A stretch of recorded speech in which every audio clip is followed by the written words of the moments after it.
अपने 30 साल के करियर में पहली बार शाहरुख ने फुल फ्लेज्ड एक्शन फिल्म की है। 4 साल 1 महीना और 4 दिन बाद शाहरुख बड़े पर्दे पर वापसी कर रहे हैं। पहले से जानते हैं कि आखिर पठान फिल्म कैसी है। तो वीडियो को शुरू करते हैं और अगर वीडियो अच्छा लगे तो वीडियो को लाइक जरूर कीजिएगा और ये दर की भी डोज पाने के लिए आप हमारे चैनल को सब्सक्राइब भी कीजिएगा ताकि आपको इसी तरह लेटेस्ट और फ्रेश कंटेंट मिलते रहे। फिल्म की कहानी शुरू होती है 2019 के पाकिस्तान से जान न्यूज़ के द्वारा पता चलता है कि भारत के कश्मीर में अनुच्छेद 370 को रद्द कर दिया गया है और इस फैसले से पाकिस्तान तिलमिला जाता है। पाकिस्तान का एक जनरल होता है जिसका नाम जनरल कादिर होता है और वह भारत के इस निर्णय पर उसे सबक सिखाने के लिए आउटपुट एक्स नामक एक ऐसे आतंकी गिरोह का सहारा लेता है जिसका लीडर जिम होता है। जिम की बात करें तो जिम एक समय में रोका जाबाज और देशभक्त एजेंट हुआ करता था, मगर एक मिशन में उसकी गर्भवती पत्नी को उसके सामने क्रूरता से मार दिया जाता है।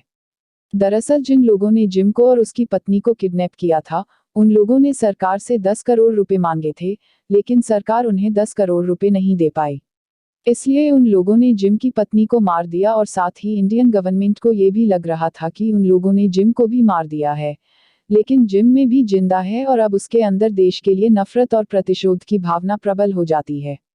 वह देश के दुश्मनों के साथ मिलकर अपने ही देश को तहस नहस करने के लिए आमादा हो जाता है। यहाँ पर जनरल कादिर जिम से हाथ मिला लेता है और भारत को तहस नहस करने के लिए वो एक मिशन को तैयार करते हैं और ये सीन यहीं पर काट होता है। अब आगे अफ्रीका के एक जगह को दिखाया जाता है जहाँ पर की हथियारों की स्मगलिंग होती है और यहाँ पर मैं पता चलता है कि जिम ने यहीं से एक बहुत बड़ी मिसाइल को खरीदा है। इस मिसाइल के लिए रावण नाम का आदमी करने के लिए आया था और रावण दरअसल में जिम का आदमी होता है। तभी रावण को पता चलता है कि इन लोगों ने एक अनजान शख्स को बंदी बनाकर रखा है और उसे काफी टॉर्चर भी कर रहे हैं। जिसके बाद रावण जब उससे मिलने के लिए जाता है तो उसे पता चलता है कि ये आदमी कोई और नहीं बल्कि पठान है और वो भी जिंदा है। जिसके बाद यहाँ पर एक तगड़ी फाइट होती है और पठान इन सभी लोगों को चुन चुनकर मार देता है। आखिर में वो रावण को पकड़कर अपने साथ ले जाने भी लगता है। पठानिया पर रावण को अपने हेलीकॉप्टर से बांध देता है और गोलीबारी के बीच से ही बुढ़ापे को यहाँ से ले जाने में कामयाब भी हो जाता है। जिसके बाद इंडिया में पिंडदान के सीन को दिखाया जाता है, जहां पर रॉकी है जो कि दुबई से नंदनी होती है और पैलेस के सीसीटीवी फुटेज के द्वारा उन्हें एजेंट रूबीना के बारे में पता चलता है जो कि आईएसआई के एजेंट है और ये लोग उसे कई दिनों से ढूंढ भी रहे हैं। तो जैसे ही इन रूबीना की लोकेशन पता चलती है तो ये लोग तुरंत ही रूबीना को पकड़ने के लिए पेरिस के लिए निकल पड़ते हैं, जिसमें कि उसका साथी आलोक और नंदनी मैडम अपने प्राइवेट जेट से पेरिस की तरफ निकल पड़ते हैं। रास्ते में ही उसका साथी आलोक नंदिनी मैडम से पूछता है कि आखिर ये पठान कौन है, क्योंकि हर जगह से उसके ही चर्चे हैं। जिसके बाद नंदिनी मैडम उसे पठान की स्टोरी बताना शुरू करती है और कहानी पर से फ्लैशबैक में पहुंच जाती है। यहाँ पर नंदिनी माध्यम से बताती है कि पठान हमारे रोज का एक एजेंट हुआ करता था। उसने रोज के साथ मिलकर कई सारे ऑपरेशंस किए और हर ऑपरेशन में वो सफल रहता था। जिसके बाद उसने कुछ ऐसे लोगों के नाम सजेस्ट किए जिन्हें आर्मी ने रिटायर कर दिया है। दरअसल उन ऑफिसर को चोट या फिर इंजरी हो जाया करती थी तो आर्मी उन्हें रिटायर कर दिया करती थी। लेकिन यहाँ पर पठान उन्हें बताता है कि भले ही आप उन्हें रिटायर्ड कर देते होंगे, लेकिन देश के प्रति उनके अंदर जो जुनून और जज्बा आज भी जिंदा है और पठान चाहता है कि लोगों को फिर से काम मिले और इनके साथ मिलकर एक टीम बनाएं। जिस टीम का नाम वो लोग जोकर रखते हैं, तो जो टीम बन जाती है और इन्हें अपना पहला मिशन भी मिल जाता है जो कि दुबई में ऑपरेट होने वाला था। दरअसल न खबर मिली है कि केविन और नरेंद्र जैन को मारने वाले हैं जो कि दुबई में थे, इसलिए टीम जाकर तुरंत ही दुबई पहुंच जाते हैं उन्हें प्रोटेक्ट करने के लिए। और जिस रास्ते से प्रेसिडेंट आ रहे थे उस पूरे रास्ते को पूरी तरह से सिक्योर कर दिया जाता है, जहां तहां पर स्नाइपर भी लगे हुए थे। लेकिन आगे हमें पता चलता है कि वो टेररिस्ट डॉग नहीं, जेसन यहाँ पर पसी जैन को मारने के लिए नहीं आए थे, बल्कि वो तो इंडिया के कुछ साइंटिस्ट थे जिन्हें वो अगवा करने के लिए आए थे और वो कामयाब भी हो जाते हैं, क्योंकि इस शौक ने जेसन के पूरे मिशन के पीछे जिनका हाथ होता है और जिन्होंने उन्हें अगवा करने के लिए आता है। जिसके बाद वो दोनों साइंटिस्ट को अपने हेलीकॉप्टर से ले जाने लगता है, लेकिन तभी एंट्री होती है पठान की और पठान उन्हें रोकने की पूरी कोशिश करने लगता है। जिसके बाद पठान और जब के बीच में एक तगड़ी फाइट होती है जिसमें कि जब पठान के ऊपर हावी रहता है, लेकिन आखिर में जब पठान से उन साइंटिस्ट को अपने साथ ले जाने में कामयाब भी हो जाता है तो ये मिशन दो टीम जोकर के हाथ से निकल चुका था। जिसके बाद वो दुबई की इन्वेस्टिगेशन करना शुरू करते हैं तो डार्क वर्ल्ड में उन्हें एक रक्तबीज नाम के कोडवर्ड के बारे में पता चलता है और जिन लोगों ने दुबई में नाटे किए थे उनके अकाउंट में रूबीना ने पैसे ट्रांसफर किए थे और रवीना फिलहाल स्पेन में हैं। इसलिए पठान को तुरंत ही स्पेन भेजा जाता है। अब आगे स्पेन में रूबीना मौसी को दिखाया जाता है जो कि एक बीच पर डांस कर रही होती है और यहाँ पर पठान की नज़र उस पर पड़ चुकी थी। पठान यहाँ पर रूबीना को बहलाने की कोशिश कर रहा था और वो कामयाब भी हो जाता है। जिसके बाद जब पठान हिना के पीछे जाता है तो आगे हमें पता चलता है कि रूबीना दरअसल में जिम के साथ काम करती है और बोनी की टीम में शामिल है। जिम के साथ यहाँ पर कई सारे लोग थे जिनके पास हथियार भी थे। यहाँ पर जिम पठान से कहता है कि उसके साथ ऐसे ऐसे लोग हैं जो कि विदेशों के इंटेलिजेंस के साथ काम किया करते थे और अब सभी लोग उसके साथ काम करते हैं और कमी है तो सिर्फ एक रॉय जैन की। इसलिए जिम चाहता है कि पठान भी उनके साथ काम करने लगे, लेकिन पठान यहाँ पर साफ मना कर देता है। जिसके बाद ये मुझे मारने का ऑर्डर देकर यहाँ से चला जाता है और जब जिम के आदमी पठान को मारने वाले होते हैं कि तभी अचानक से रूबीना जिम के आदमियों के साथ फाइट करने लगती है और उन सभी को मारना शुरू कर देती है। जिसके बाद यहाँ पर एक तगड़ी फाइट होती है और आखिर में रूबीना और पठान साथ मिलकर जिम के आदमियों के साथ फाइट करते हैं और यहाँ से बचकर भाग निकलते हैं। इसी जगह पर पहुंचने के बाद पठान रूबीना से कहता है कि आखिर उसने उसकी जान क्यों बचाई क्योंकि वो तो एक आईएसआई एजेंट है और मैं एक रॉक एजेंट हूं जिनके बीच में बिल्कुल भी नहीं बनती है, तो उसने मुझे आखिर क्यों बचाया। जिस पर रूबीना पठान से कहती है कि मुझे जो चाहिए है वो तुम ही दिला सकते हो। और यहाँ पर रूबीना रक्तबीज नाम के कोडवर्ड के बारे में जिक्र करती है। वो कहती है कि वो रक्तबीज को पाना चाहती है, इसलिए वो जिम के साथ 1 साल से खुफिया तरीके से उनके साथ रह रही है। साथ में वो उसे बताती है कि उनके पास रक्तबीज को पाने के लिए सिर्फ 7 दिन। अगर वो 7 दिन में रक्तबीज को नहीं पा सके तो 7 दिन जिनके पास रक्तबीज की डिलीवरी हो जाएगी। जिसके बाद पठान जिस जगह पर रक्तबीज है उस जगह की पूरी इन्वेस्टिगेशन कर डालता है और एक धांसू प्लान भी बना लेता है। साथ ही पठान रूबीना को बताता है कि रक्तबीज जिस फाइट में है उस बॉल को ना तो काटा जा सकता है और ना ही एसिड से जलाया जा सकता है। उस बॉल को सिर्फ खोला जा सकता है एक ताले और चाबी की मदद से, और वो ताला चाबी अलग अलग इन सोनू के पास। और वो दोनों इस बॉल के एक दूसरे के विपरीत दिशा में रहते हैं, तो ताला है बॉल के 10 किलोमीटर दूर गिरी। अगर अंकल के पास और चाबी है बॉल के दूसरे विपरीत दिशा के 16 किलोमीटर गहरा घंटी के पास। लेकिन ना पाने के लिए भी उन्हें किरण और गिरी करके फिंगरप्रिंट चाहिए थे। लेकिन किसी तरह से ये लोग किरण और गिरी घर से फिंगरप्रिंट हासिल कर लेते हैं। लेकिन अब के पास 10 मिनट है उस बॉल को खोलने के लिए, और अगर वो 10 मिनट में नहीं खोल पाए तो पूरा का पूरा बॉल लॉक हो जाएगा और ये लोग वहीं पर फंस जाएंगे। तो 10 किलोमीटर और 16 किलोमीटर के फासले को तय करने के लिए वो हेलीकॉप्टर की मदद लेते हैं और किसी तरह से जल्द उस बॉल वाली छत पर पहुंच जाते हैं। बोलो बॉल के अंदर भी पहुंच जाते हैं।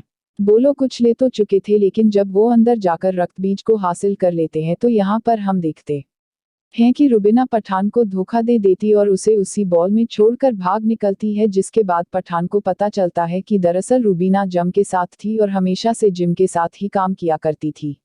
दरअसल रूबीना और जिम को मालूम था कि अगर रक्तबीज को बॉल से निकालना है तो ये काम सिर्फ पठान ही कर सकता है।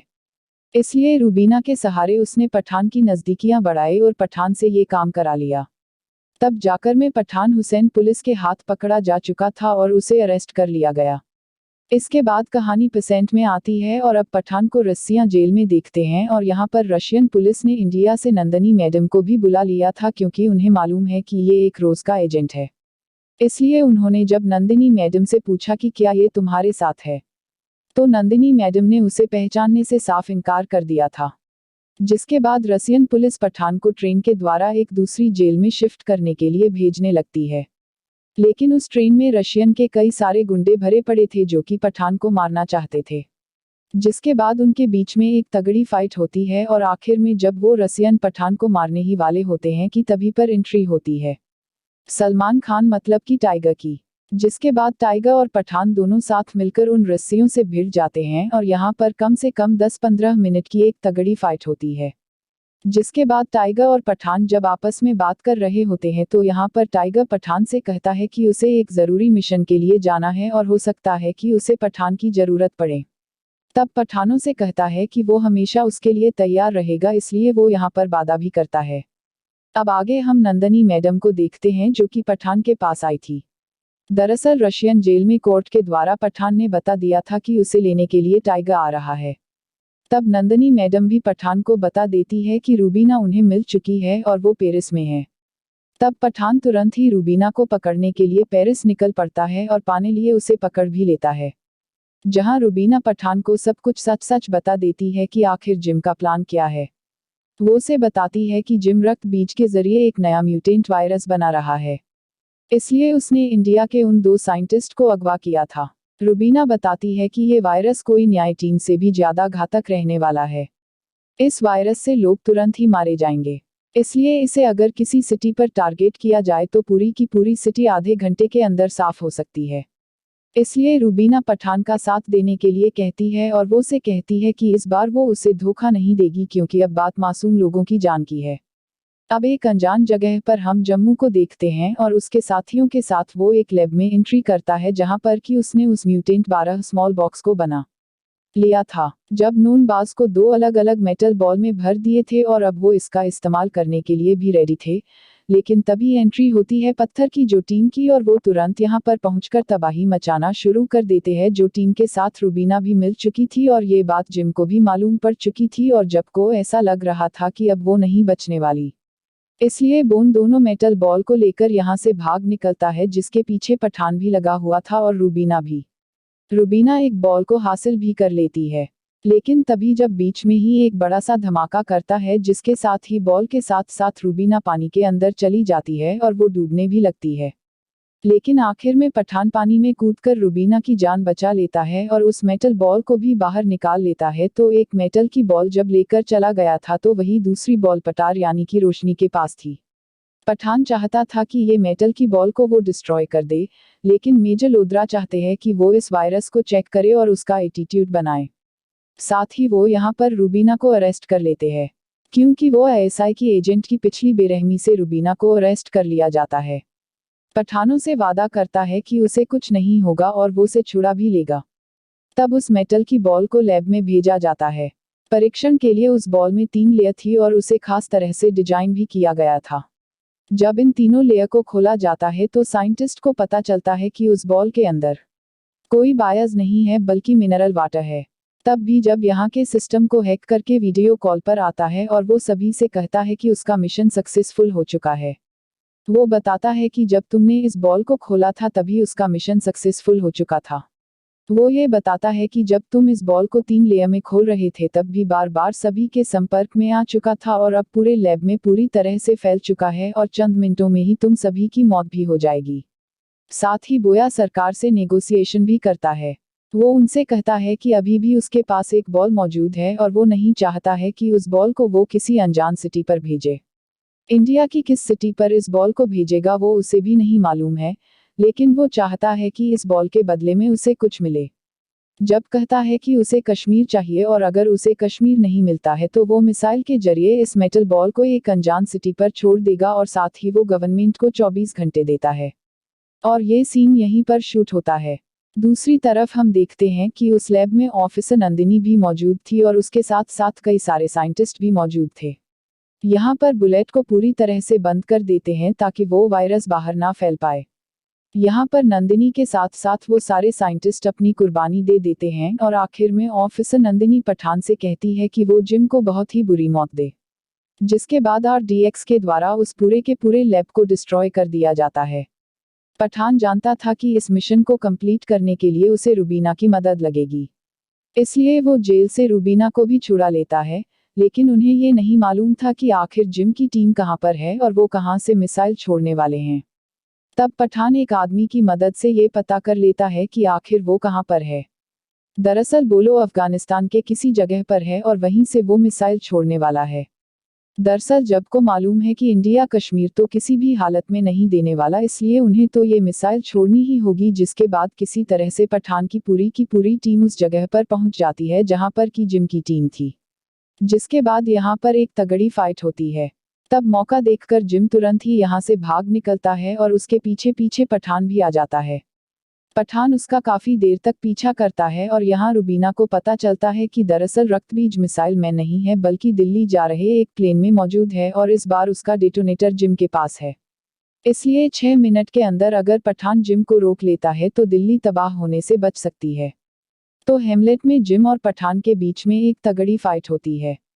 जिम को पूरा भरोसा था कि वो इस डेटोनेटर को उसके हाथ से नहीं चुनने देगा, लेकिन आखिरी के जब 2 सेकंड बचे होते हैं तो पठान जिम से वो डेटोनेटर छीन लेता है और दिल्ली को तबाह होने से बचा लेता है और आखिर में पठान जिम को एक बहुत बुरी मौत भी मारता है और उससे कहता है कि इंडिया की तरफ से जो तुम्हें वीर पुरस्कार मिला था उसके वो लायक नहीं है।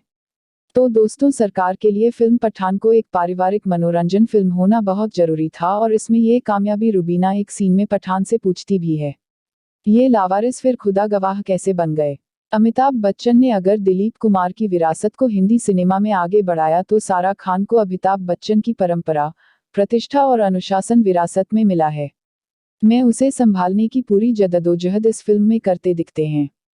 पठान आखिर में जाकर टाइगर से कहता है 30 साल हो गए ये सब करते करते, लेकिन इसे नए लड़के पर नहीं छोड़ सकते, खुद ही करना होगा। यूं लगता है जैसे ये बातचीत 2 किरदारों के बीच नहीं 2 कलाकारों के बीच हो रही है। मैं टाइगर के मिशन में मदद करने का वादा भी करता है। सरोकार की उम्र अब चेहरे पर दिखने लगी है तो पठाना मोहब्बत की तरफ कदम तो बढ़ाता है लेकिन अतरंग नहीं होता और पठान के निर्देशक सिद्धार्थ आनंद ने करियर की शुरुआत में हम तुम सलाम नमस्ते जैसी रोमांटिक फिल्मों से की, मगर बैंग बैंग और वॉर के बाद ये एक्शन फिल्मों की राह पर निकल पड़े। इसमें कोई दो राय नहीं कि पठान तक आते आते उन्होंने एक से की नई ऊंचाइयों को छुआ है। फिल्म की कहानी तो वही घिसी पिटी है जहां देशभक्त एजेंट अपने वतन को बचाने के लिए कटिबद्ध है, मगर एक्शन और स्पेशल इफेक्ट के मामले में सिद्धार्थ ने कोई भी कमी नहीं छोड़ी है। बॉलीवुड की इस मूवी में जेम्स बॉन्ड, मिशन इम्पॉसिबल और मार्वल की फिल्म सभी का इम्पैक्ट देखने को मिलता है और सिद्धार्थ की यह फिल्म मसाला फिल्मों के पैमाने पर पूरी तरह से खरी उतरती है। फंडा थोड़ा लंबा लगता है मगर overall report, action, location, hero villain के बीच स्याह और मात और कॉमेडी का तड़का जैसे एलिमेंट फिल्म के प्लस पॉइंट साबित होते हैं। एक सूत्र में बाइक चेजिंग, हेलीकॉप्टर की फाइट और पहाड़ी पर उड़ते ट्रेन के सीक्वेंस हैरतअंगेज बन पड़े हैं। फिल्म का मजबूत पक्ष इसका 41 वीएफएक्स, सिनेमेटोग्राफी, एक्शन सीक्वेंस और संगीत है। दुबई, पेरिस, अफगानिस्तान हो या पुरी का लोकेशन को अलग अंदाज से नजर आते हैं। 20 अरब रंग और जुम्मे जो पठान जैसे गाने पहले ही ब्लॉकबस्टर साबित हो चुके हैं। एक नोटिस करने वाली बात यह भी है कि किरदार के लुक और कॉस्ट्यूम पर खासी मेहनत की गई है। फिल्म का सरप्राइज एलिमेंट है जिम के रूप में जॉनी ब्रांड के किरदार की माउंटिंग। बॉलीवुड की फिल्मों में इतना मजबूत और बेल कॉर्पोरेट विलन कदाचित पहली बार देखने को मिल रहा है। उसे विलन से कहीं भी कमतर नहीं दिखाया गया है। जॉन ने भी अपने किरदार में जान लगा दी है। टाइगर यानी सलमान खान की 20 मिनट की एंट्री फिल्म को अलग लेवल पर ले जा लेती है। सलमान की मौजूदगी से फिल्म को बहुत फायदा मिला है। स्वरूप सलमान की जुगलबंदी और एक्शन दर्शकों को हाथों हाथ मिल जाते हैं। दीपिका पादुकोण की मौजूदगी पर्दे पर कट पैदा करती है। उन्होंने रुबीना जैसी स्पाई गर्ल की विभिन्न परतों को खूबी से जिया है। बॉलीवुड हीरोइन को हीरो और विलेन के साथ एक्शन दृश्यों में कमतर दिखाना अच्छा लगता है। डिम्पल कपाड़िया और आशुतोष राणा ने अपनी भूमिका में प्राण फूंक दिए हैं। सार्कोफिजिक्स और लॉजिक को दरकिनार करने वाला एक्शन करते देखकर मजा आ जाता है। फिर चाहे वह हेलीकॉप्टर के ब्लेड पर पैर रखकर नीचे उतरते हैं या फिर ट्रेन में लड़ाई करते। ये ट्रेन वाला सीन सिंगल टेक में लिया गया यानी कैमरा कट नहीं हुआ है। आमतौर पर जब ज्यादातर एक चीज का जिम्मा इस एजबेस्टन डबल पर आ जाता है, लेकिन किस सीन को देखकर लगता है कि शाहरुख ने बाकी एक्शन पर बहुत मेहनत की है।